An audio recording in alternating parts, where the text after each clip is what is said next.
हाय. आर्टिस्टची life म्हणजे खूप सोपी वाटते, पण खरा गेम सुरू होतो सीझनलाच. एकाच दिवसात किती गोष्टी मॅनेज करायच्या हे फक्त सीझनलाच कळतं. तर आजचा दिवस ना फुल हेक्टिक होता, पण तितकाच स्पेशल सुद्धा. सकाळी 9 वाजता मी आणि वैष्णवी ब्रायडल मेहंदीसाठी लोकेशनला पोहोचलो. ब्राईडची मम्मा, ब्राईड आणि ब्राईडच्या सिस्टरला मेहंदी काढायची होती. सुरुवात केली ब्राईडच्या सिस्टर पासून. तिची मेहंदी कंप्लीट केली आणि लगेचच ब्राईडला सुरुवात केली. ब्राईडचा एक हात कंप्लीट केला आणि दुसऱ्या हाताला मार्किंग करून घेतलं.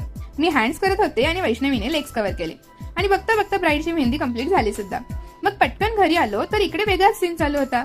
शेजारची लहान लहान मुलं मम्मीला फुलं कट करायला मदत करत होती आणि प्रतीकने त्यांच्या सगळ्यांसाठी मॅगी बनवली होती. मग आम्ही लगेचच महागावला निघालो. पण रोडची कंडिशन इतकी वर्स्ट होती ना, फुल चिखल आणि कन्स्ट्रक्शनमुळे रोड खराब झालेला. लोकेशनला पोहोचलो तर घरात आजी होत्या. त्यांनी मस्तपैकी पाणी दिलं आणि गप्पा मारत बसल्या आमच्यासोबत. प्रतीक आणि त्यांचं तर बॉन्डिंग मस्तच झालं होतं. आमच्याकडे फक्त 1 तास उरला होता, सो फुल स्पीडमध्ये रांगोळी कंप्लीट केली आणि लगेचच घरी यायला निघालो.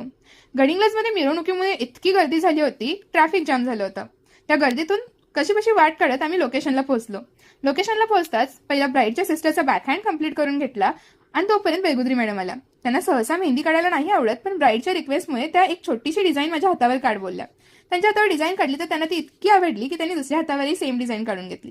त्यांची मेहंदी कंप्लीट केली आणि ब्राईडच्या मम्मीची मेहंदी कंप्लीट करून घेतली. त्यानंतर लगेचच घरी यायला निघालो. तर असा होता माझा आजचा दिवस.